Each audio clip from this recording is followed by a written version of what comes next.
वीर शहनाज खान बि विच में पहुची वियो आहे। मालिक साईं तू ख़ैर को जाए।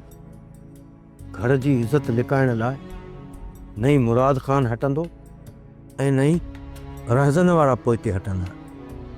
उन करे इहो झेड़ो हाणे अणटर थी वियो आहे। रज़न खे हथ जोड़े ॿ 3 ॾींहंनि जी मोहलत छो था उन्हनि खां घुरनि?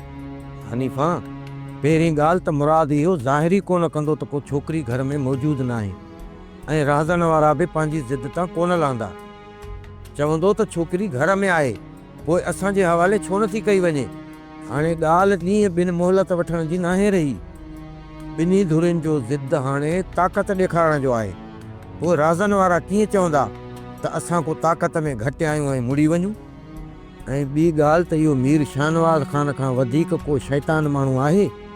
इहो हिते सिर्फ़ु मुड़ुसु माराइण जे लाइ आयो आहे। शाहनवाज़ खान अॼु कुझु बि थी पए इन कम में तव्हांखे असांजी पूरी पूरी मदद करणी पवंदी। मां तव्हां सां हर कदम में गॾु आहियां। हिकिड़ो ध्यानु रहे जे अॼु तव्हां छोकिरी वठण बिना ख़ाली हथे था वियो त या मुराद जी जीत हूंदी ऐं तव्हांजी हार। मुराद खे इहा हिमत ॾियण वारो केरु आहे जे मंसूर खान जे फ़ैसिले जी भञकड़ी कई आहे? भलियल आहीं ककर, भलियल। इहा ई मंसूर खान आहे जेको चोर खे चए थो चोरी कर ऐं साध खे चए थो होशियार थी आयो थी। तूं छा थो सम्झी को ॿियो आहे? मुराद खे हिमत ॾियण वारो इहो ई मंसूर खान आहे। जेको बि तव्हां हुकुम कंदव न असां उन्ही ते हलंदासीं। पर असांजो हिकु ई जवाबु हूंदो, छोकिरी जो या मौत क़बूलियो। खून थियनि त भल थियनि, रत वहे त भल वहे, पर असां छोकिरीअ खे वठी वञण खां सवाइ हिकु कदम बि पोइते न हटंदासीं। छोकिरी त मुराद ते वॾनि खे बि असांजे हवाले करणी पवंदी। माजिदा और माजिद अदा अदा माजिद बाठो खणी ॿाहिरि वियो आहे। छा ॻोठ वारनि सां माजिद बि बाठो खणी वियो आहे छा? हा दा तोखे इहा ख़बर आहे त असां रेस जा माण्हू आहियूं ऐं रेस हिन महिल राज़न वारनि जी तरफ़ आहे। जे माजिद बाठो खणी मुराद वारनि खे मारण वियो आहे न त मां हुनखे 1000 जो हार पाराईंदुसि। अदा अदा माजिद त मुराद वारे तरफ़ वियो आहे। पोइ इन छोरे खे मां जूते जो हार पाराईंदुसि। इनखे ख़बर कोन्हे त मां रेस शाहनवाज़ जो ख़ासि कमदार आहियां, मौला बख्श उर्फ मोलन खान। जेकॾहिं रेस खे ख़बर पई त मुंहिंजो भाउ बि हुननि जे पासे थी वियो आहे त मूंखे मोचड़ा हाणी कमदारी मां कढी छॾींदो। छा इहा ॻाल्हि माजिद खे सम्झ में कोन थी अचे? अदा मूं त हुनखे घणो सम्झायो पर हुन मुंहिंजी हिकु बि न ॿुधी। हाणे इन छोरे जो उद्यम खून भॻियो न त मूंखे मन जा ही कोन मुरंदो। डंडो ॻोल्हे रख डंडो।